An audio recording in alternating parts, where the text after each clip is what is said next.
Coach Double E from Growth Mindset Fitness here to show you how to use this simple dowel to help unlock and mobilize your shoulders. Because these are shoulder mobility drills, you want to be tall and aligned through the spine, accurately stable so that we don't have a lot of movement back and forth to create what looks like shoulder motion, but in fact came from the spine. So, tall and stable, chest up, ribs down, wide enough grip that you can pull the dowel apart, pass it over your head, and come down behind you. Now, that might be difficult at first. You can widen your grip as much as you need to pass through the sticking point here. That's where you'll need to draw the shoulder blades together to allow it to pass fully down. Real important that the arms stay as straight as possible. You will not get the maximum benefit for the shoulder without that. After dislocate, a slightly wider grip still for most people for around the world. Notice that one arm is up, one arm is down. There's a motion as if we're pulling it apart the whole time. That's very important. The stretch happens here, not so much here. Yes, stretch here, some stretch here. This drill can, of course, go both directions. You can even pass multiple times through the stretching point if that feels good to you. So we dislocate around the world. Next we'll go to high guard. For high guard, we want a little bit narrower grip, and we'll start to the side. One hand comes up, which pushes the other hand backwards. The shorter your grip, the less intense the stretch. The longer the grip, the more so, because it pushes your hand away from your head. Come down to the side and back up repeatedly. Notice that one arm stays totally straight, and now the other arm bends into the stretch. This is really where it's going to stretch. So we do this one side, and then of course, can do it to the other. I recommend doing this some amount of times each side first before going to the transition. Switching around the back of your head, making sure that you move the dowel around your head and not your head out of the way of the dowel. Nice way to do that is even let it ride against the back of your head. With enough mobility later, you can keep it off, but initially, totally fine to use your head. Next we come to the screwing motions. First, open chain internal rotation screw. We'll start with the dowel mostly off to the side, and you can affect how intense this drill is by your stance relative to the dowel. Walking away from it makes it easier when we bring the hand in by the ribs and pass it back to the stretch behind us.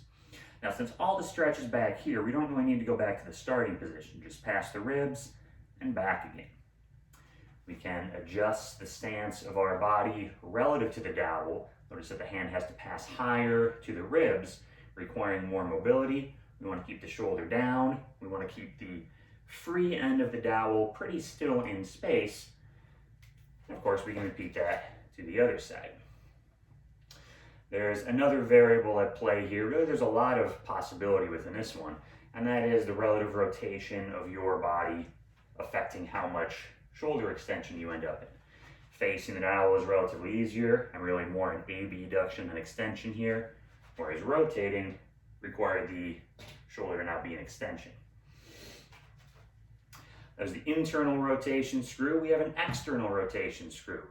Thumb down, dowel more at 45 degrees, and similarly passes by the ribs and back out to the stretch. Once again, you can affect the mobility demands by your stance relative to the dowel. Closer to it will require more mobility to pass by the ribs, as well as the degree of which you are rotated away from the dowel or not. Of course, repeat that to the other side. And there's not a specific order to do these drills either. This is just one sample order, and really, I encourage people to pick out the ones that are most useful to them and focus on those, but just occasionally run through everything. Now, there's a reason for starting with those open chain screws. They're a little easier conceptually than the last drills, the closed chain screws, but similarly, we have an internal and external rotation.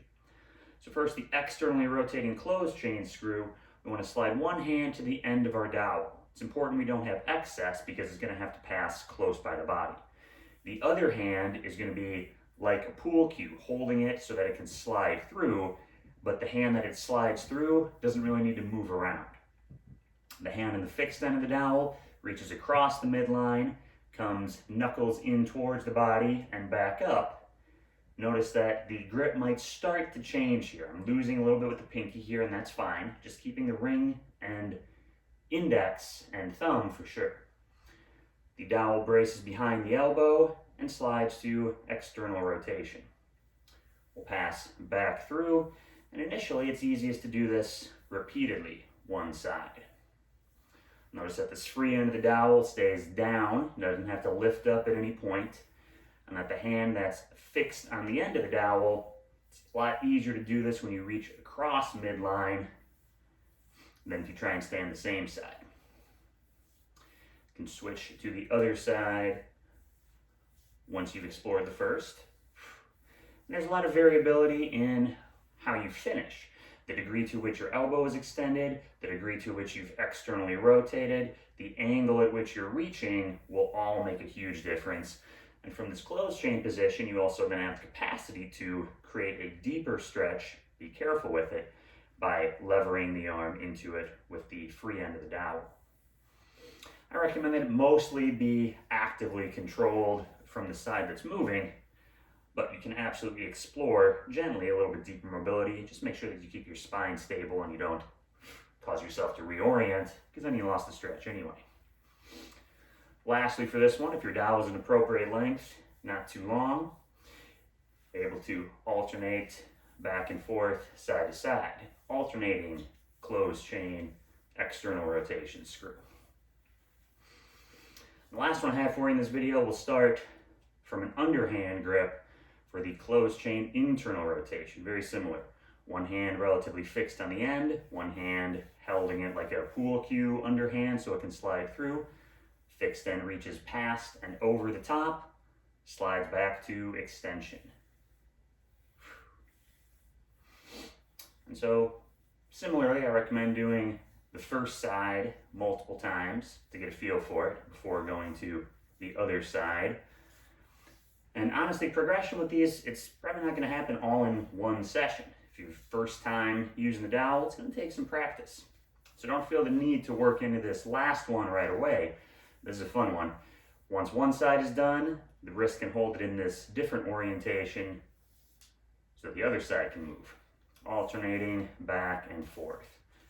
And so you actually get both shoulders to internal rotation at the same time, which, if you choose, can lead you into this underhand dislocate a little bit easier.